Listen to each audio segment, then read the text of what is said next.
You are listening to Claret and Blue, an Aston Villa podcast brought to you by Birmingham Live.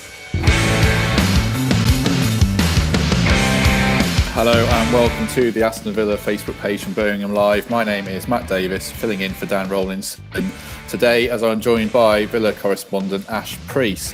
Ash, good afternoon. How are you? Yeah, afternoon. All good. Yeah, I was fresh from last night.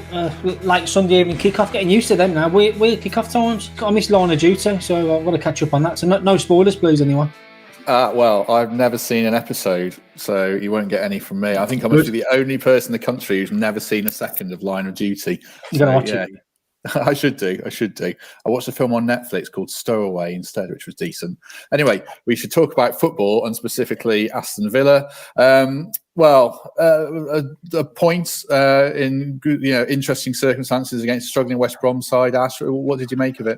Yeah, it was really weird. Really, it was the most fluid I've seen Villa going forward for a long old while, and that was backed up with the stats. I think it was 24 shots they had, 11 on target, and Villa ended up nearly losing the game. So, yeah, a bit better going forward. I think the intent was there, so it looks a bit better in that sense. But yeah, it's just lacking that clinical edge up front. I think Martinez has worked quite well. Matis Pereira was causing havoc. Villa didn't really get going. Yes, they dominated it and whatnot, but Sam Johnson was really tested. But in the end, I chuffed for Keinan Davis getting his first Premier League goal right at the death, and it was a point secured at the end. So yeah, I'm pleased with the points, pleased with the attacking display going forward, but was lacking that clinical edge again. Listen, Villa played against a side that have lost 18 matches all season, so they should be there for the taking, but they didn't, but they got the point in the end, so I'm pretty pleased, Matt, yeah. Drop your questions in for Ash and we'll go through them as we go along. I've got a few things to put to him in the meantime as we wait for those. But you mentioned Kieran Davis getting his first goal. It was a bit of non-league defending, but I'm sure you'll take it. I mean, how happy do you think all the players will be for him? Because he seems like he's got a good attitude and he's a bit of a workhorse, isn't he? So it's nice for him to get that reward. Yeah, definitely. He's only had 150 odd minutes this season, which is not really good enough, really. He had the 10 minutes here and there. It's so hard to make an impact, but he has been making an impact. You look at when he come on against Fulham, bullying that Tosun at the back and getting Villa ahead, and he's been meant to feed off scraps with the 5, 6, 7, 8, 10 minutes here and there. So I'd like to see more of him in the month of May, to be honest. And I've spoken to a few players behind the scenes and off the record, and they've told me this lad's a baller, which is like the new slang for the players. He's a baller, really good. He's not this back to goal merchant, hold up merchant. He's much more than that. He's got a great touch, great left foot, and he's a good player. And with the training ground videos Villa put out, he does catch the eye now and again. So behind the scenes, the squad tell him he's a really good player. Just haven't seen enough of him this season. I think I've been told Jack Grealish loves him as well. So hopefully we can see more of him. I think last season he didn't really take his chance throughout Project Restart. Villa was struggling side back then, but this time it's a different kettle of fish. The supply line's more potent. I think he'll get the chances if he's on the pitch long enough. So I'd like to see Davis playing. Give him a start. I'd like to see him start him up front with Watkins. What have Villa got to lose, really? So I'd like to see that option explored in the future games. 6 games got left. I'd like to see him go to up top and have a look at it. But yeah, overall, chuffed for Davis. He's earned that goal. He hit the post as well. I thought he weren't going to get it, but he's got it in the end. He's broken his hoodoo, as it were. And let's hope he can finish the season with a flourish, mate. Do you think this is his last chance to make it at Villa, these next 6 games? Because they're going to be looking in the market in the summer. Wesley's fit again, which is obviously great. So if Davis is ever going to make the grade as a regular at Villa Park, do you have to do it in these next 6 matches now? Interesting point you raised there, Matt. He's 23. A telling line from Dean Smith's post-match press conference last night saying if there's more to come, his development. He hinted at his development. So I think he'll stick around. He's only 23. Been around Villa for a long time, like you say. I think his last league goal came in 2017. He broke through under Steve Bruce, perhaps, under Brucey, and he was plucked from non-league, and Villa have been working on him ever since. Raw talent, as we know. In terms of last chance saloon, I don't think so. I think Villa will be patient with him. I think Davis is happy to sit around, but I'd like to see him go out in the Championship next season. I'd like to see him test himself and play week in, week out, play that Tuesday, Saturday relentless fixture list and and develop in that way and come back in 22-23 season and it'd be a different proposition. So I don't think his time's up at Villa yet at all. I think he signed a new 4-year deal in last summer because obviously his last contract was expiring. So I think Villa believe in him. I think Richard O'Kelly, the striker coach, he believes in him.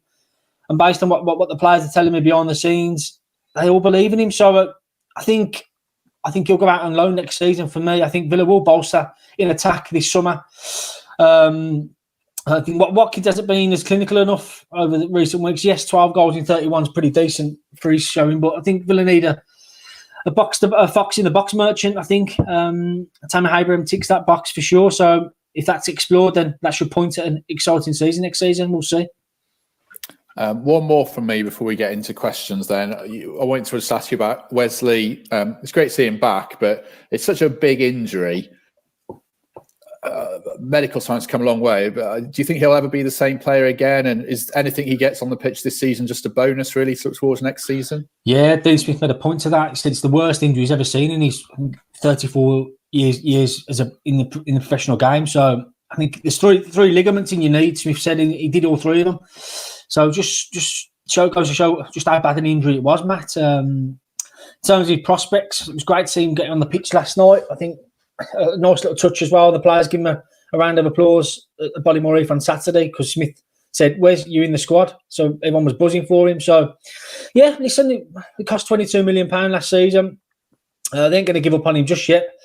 He'll get a pre-season to try and get that sharpness back. Have a run of games because games have been hard to organise due to the pandemic. So he needs a run of games, run of fixtures, get some minutes into his legs again, and we'll see. But I think he'll be assessed in the summer. Yeah, it'd be interesting. No one knows what he's going to come back like because before his injury, he's just started to make some strides. So he's a good player. So yeah, I think pre-season will be telling for him.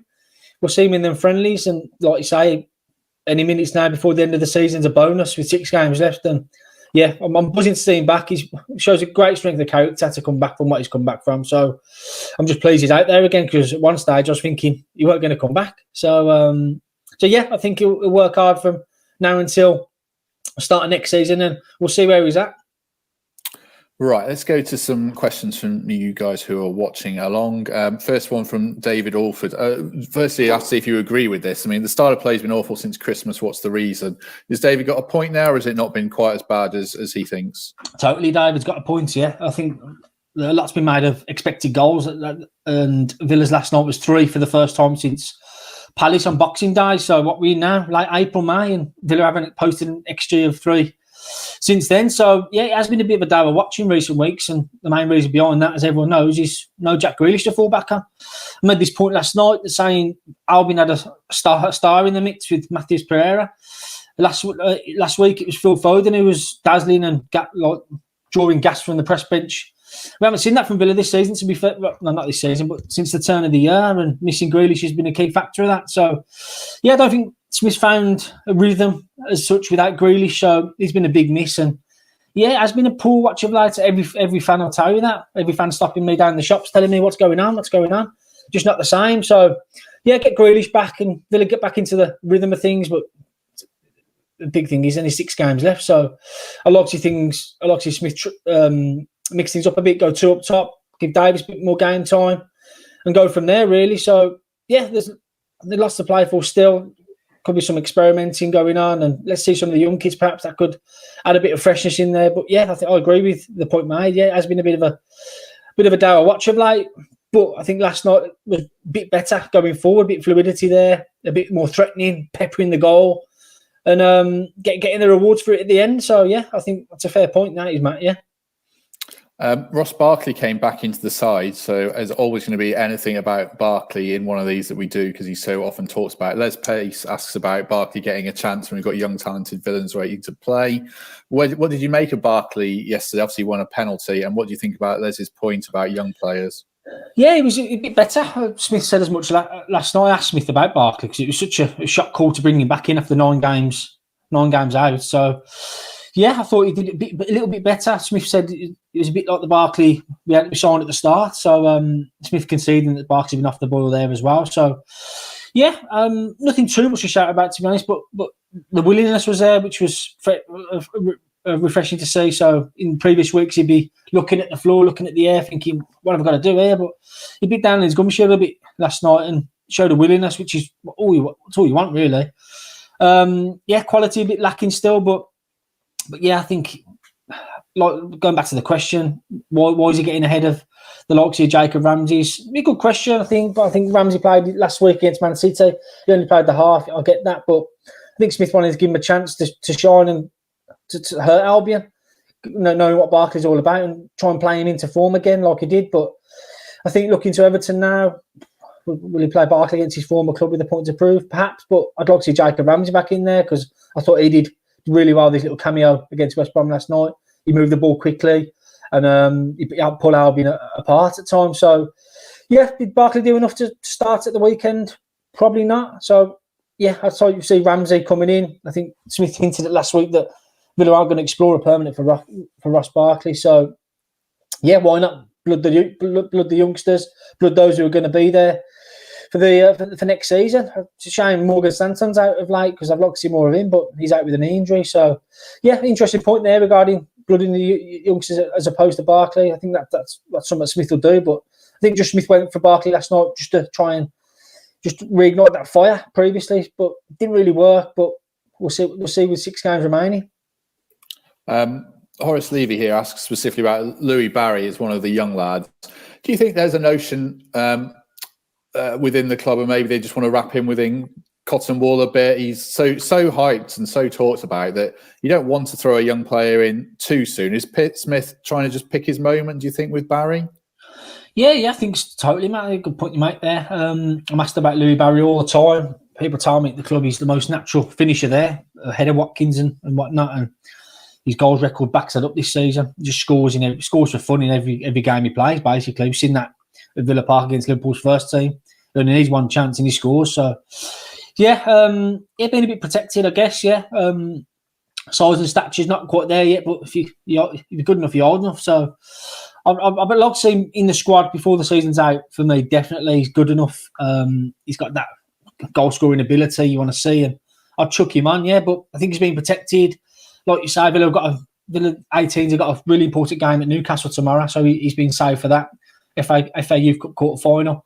Villa are going big in that. They want to win that first time, over 10 years, so 20 years almost. And so, yeah, I think he's been playing, getting minutes in for the youth team because he had an injury at the start of this season, ankle injury, and he's just needed games. So he's been playing games. So, and Smith has been using Watkins. So, but yeah, I'd like to see him around it as the games peter away, and I think he'll be amongst the first team in pre-season. I think Smith will have a good look at him. I think he'll get beefed up over the summer, and he's due a growth spurt, isn't he? Because obviously Jacob Ramsey before, he nothing much to him.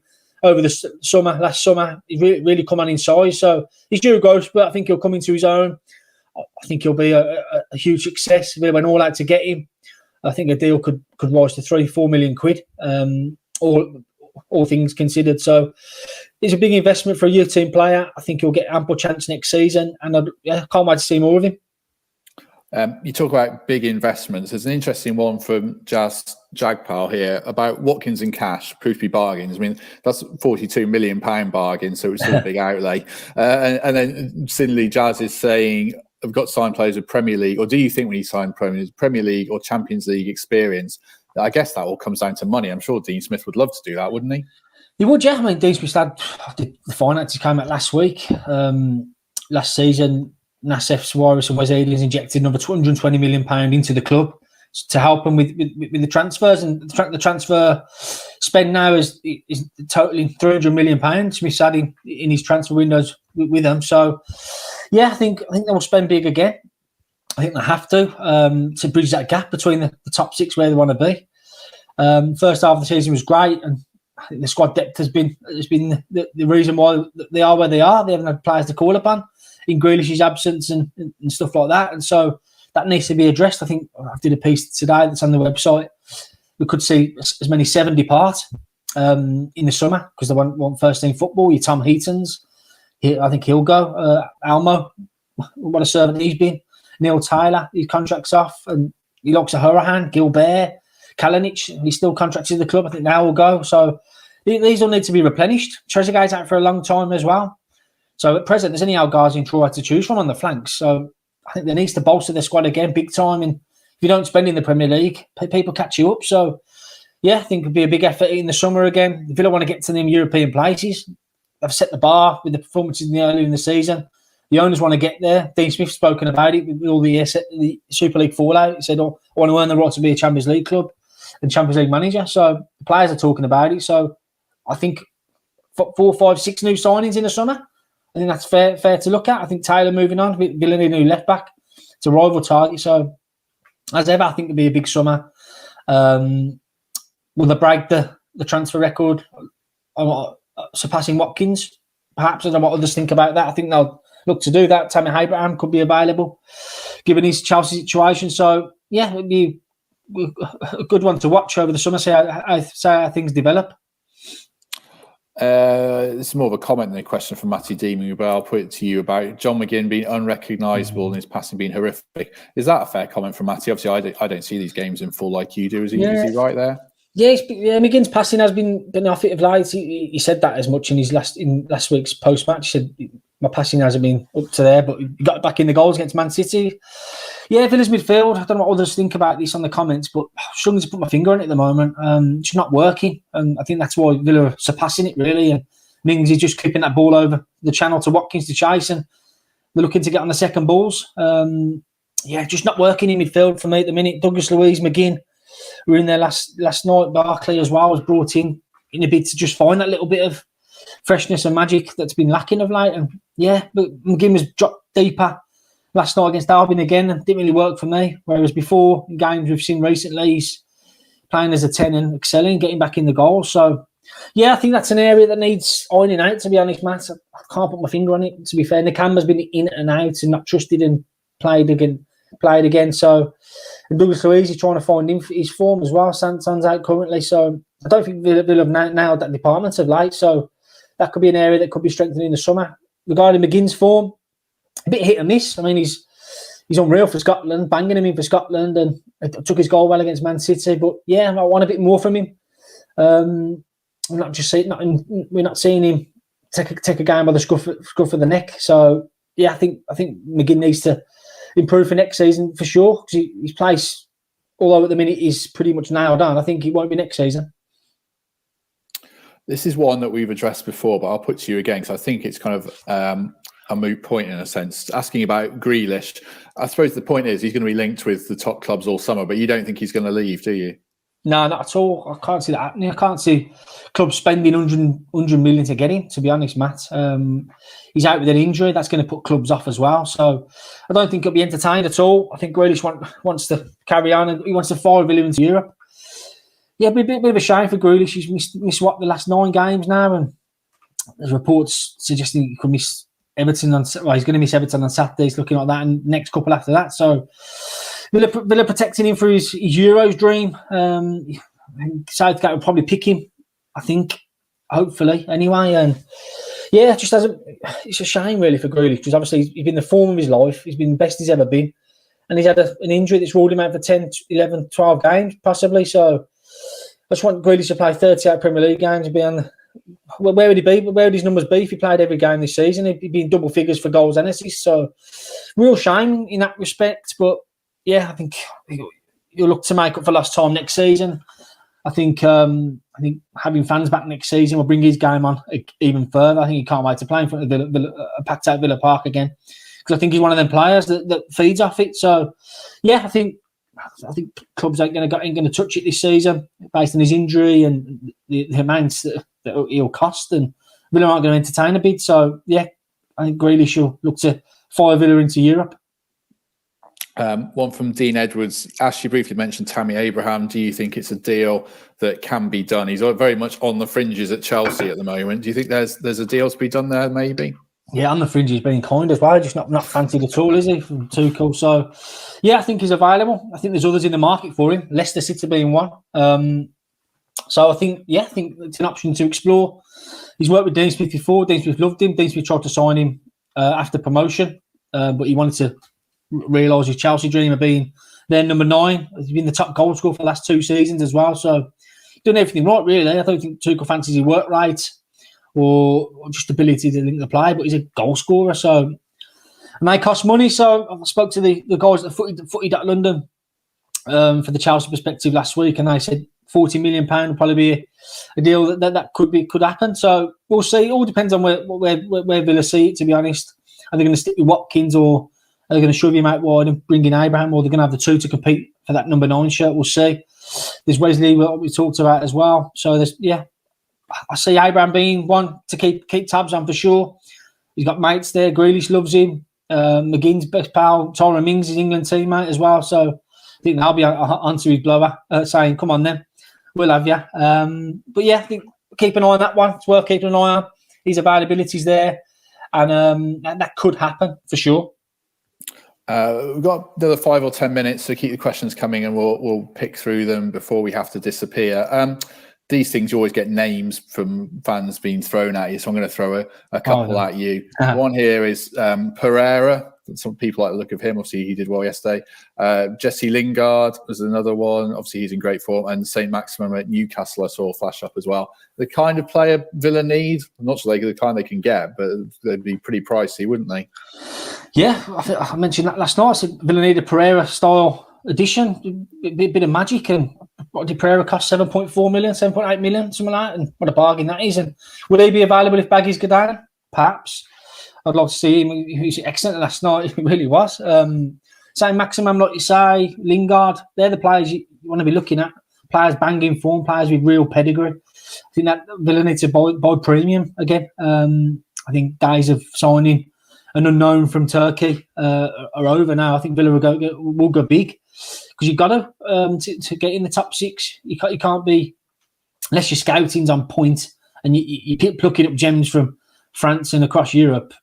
You need to spend the money. So, yeah, I think although Villa don't want to go too big, I think that they'll have to if they want to realise that dream of getting into Europe. So, yeah, I think the players mentioned it's that calibre, that premium calibre they're after. And Pereira, I'll take him tomorrow based on last night's display. He could be available.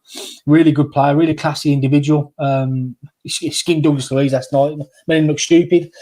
But yeah, I think that's the market we're in. I think Villa need a winger with real pedigree, and I think that'll be an area explored.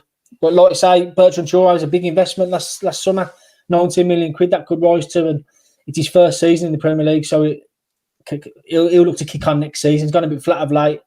He was good over the festive period, but I think we're expecting more from Traoré next season. Yeah, I think Pereira might be the one someone's going to prize him away, aren't they, for 25 or 30 million quid. And then Bernard in the comments mentions Brooks, who's really good at Bournemouth. I think I'm a big fan of his. I'd definitely take him. There's one here, which is an interesting one from Espen, saying how you need cover at left back, right back, and a winger, and a creative central midfielder. I suppose what I was going to ask you is, if you're shelling out for a reserve left back, a reserve right back, a cover centre half, a support striker potentially, you're spending a good wedge of money just to tread water and stay where you are, not really improve your squad. So how much are Villa going to have to spend? Is the money going to be there? I mean, this next step for Villa is it's a really big one. It's a really hard one to take, isn't it? I suppose is what I'm saying. Yeah, it's a huge step. Like we say, in the first season they came up, they spent £150 million on 10, 11, 12 new additions. What's that? You know what I mean? Pennies, in less than £10 million a player. So I think, and the summer just gone, last summer, they bought quality over quantity. Spent record amounts on Watkins, 33 million, Martinez 20. So we're in that ballpark. And what would they do this summer? I think it'd be this similar to last. I think you're £20 million players. So I can't expect Villa to be spending £20 million a player on 8 new additions just to replenish the squad. I think they'll look to promote from within as well. I think from what people are telling me about him, Kane Kessler's ready to step up. The right back, a lot of excitement about him. He's been banging the goals in from right back as well, which has been incredible. So he's an option. I think Matty Cash, Gilbert could come back in. There's no need to replenish the right back slots. I think centre backs are fine. I think Courtney Horse is adequate cover for Tyrone Mings. Every Const's been outstanding all season. Bjorn Engels is in reserve. If he departs, I think Dominic Rebbin's having a great season at Weymouth, who's really pulling up trees out on loan. He's got another year left in his contract. He might be promoted. So that'll enable Villa to go all out on a big money striker or a real exciting winger. So I think they'll spend big on certain areas. I think squad players will remain. El Ghazi will probably stick around just as that squad player who can turn it on when he can. And players like that. So yeah, I think left back, there's no one really coming through at present at Villa. Sebastian Revan, Dominic's brother, who's a bit young, but I think Villa will replenish that. They could look at testing the scouting network for a left back coming up in Holland or something like that. That could be explored. There's Rico Henry at Brentford, who Smith knows all about. He's still young and he could flourish, providing competition for target. But I can't see him going too big on too many areas of the pitch. I think they'll source it on 1, 2, 3 areas and go big on that and add that quality that's needed, Matt. Yeah. Right, that's an interesting note to end it on, I think. So thanks very much. Oh, go on, we'll throw one more at you quickly. Jason DeFreitas. What are the chances that Dougie leaves for Man City, since he's just dropped that question in? Yeah, I asked my mate Pep about that in the week. That's why I asked, because I wanted you to be able to drop in your Pep conversation. Yeah, the chances, I think it's a high chance, highly likely, given, 27.5 million the clause is. Getting a Brazilian international for that, still only 23. Be a sound investment for Man City to go back in. Fernandinho's 36 next month. He's likely to depart. So I think they might get Douglas Luiz's cover for Rodri. They spent big on Rodri, 56 million. So Guardiola likes a big squad. He fights on 4 fronts, doesn't he? Champions League, League Cup, Premier League. So if I was going to make a decision, I think he probably does go. We'll see, though. There's a lot to happen. Man City have to come in and spend £30 million on a player that will sit on the bench, perhaps. Whereas Dean Smith loves him. He's been really good addition to Villa. £15 million was well spent in that regard. And yeah, he's still developing. He's still coming good. And he was brilliant last season for Project Restart. My player of the season for them final 10 games. And his form has been a bit indifferent, but Villa's midfield has been indifferent, hasn't it? So he struggles to nail down that consistency. I'd like to see him pushed a bit higher, but we'll see. But to answer the question, it'd be an interesting one to keep an eye on, like you say. I don't want to put my hat into the ring and say he's definitely off, but I think why not? The clause is there for a reason. They've had a good look at him. I asked Pep about that last week, like you say, and he didn't really say no, did he? When I said he's going to come back. So we'll see. Interesting one to look at. I don't know what the general feeling is amongst the Villa supporters if he does go, but we'll see. It's one to keep an eye on, like you say, Matt. That's true. He took that question better than your one about VAR, the return fixture. I don't know if you tweet that out. That was good. Yeah. That was funny. Right. Your bond with Pep, your love-hate relationship. That's right. We definitely will leave it there. So thanks to everyone who watched along and asked questions of Ash. Ash, thanks very much to your time as ever. Very much appreciated. Thank you for listening to Claret and Blue, an Aston Villa podcast. If you enjoyed today's episode, then please do let us know. We love hearing your feedback. We'll be back soon with another episode, but until then, up the Villa.